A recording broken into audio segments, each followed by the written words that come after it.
ഈ കേരളത്തിൽ ഇപ്പോൾ മുഖ്യമന്ത്രി പിണറായി വിജയൻ്റെ ഭരണമാണ്. അദ്ദേഹം രണ്ടാം തുടർഭരണമെന്ന് പറയുന്നത് ഒരു അസാധാരണമായ സംഭവമായിരുന്നു. ഈ ഭരണത്തെയൊക്കെ നോക്കിക്കാണുമ്പോൾ മുഖ്യമന്ത്രിയുമായിട്ടും സർക്കാരുമായിട്ടും ഒക്കെ നല്ലൊരു ബന്ധം പുലർത്തുന്നു എന്നുള്ളത് തന്നെയല്ലേ?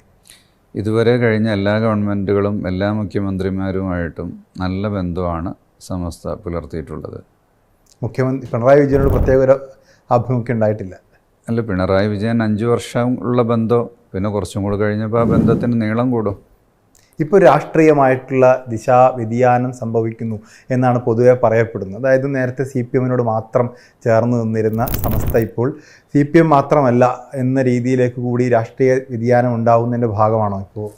സമസ്ത ഒരിക്കലും അങ്ങനെ ഉള്ള രാഷ്ട്രീയ കാര്യങ്ങളിൽ നേരത്തെ ആലോചിച്ച് അങ്ങനെ ഒരു തീരുമാനം ഉണ്ടാവാറില്ല. കാരണം ആകെ സംഘടനയുടെ റോളെന്ന് പറയുന്നത് ഇലക്ഷൻ മാത്രമാണല്ലോ. അത് ഇലക്ഷൻ വരുമ്പോഴാണ് ആ കാര്യം തീരുമാനിക്കുക.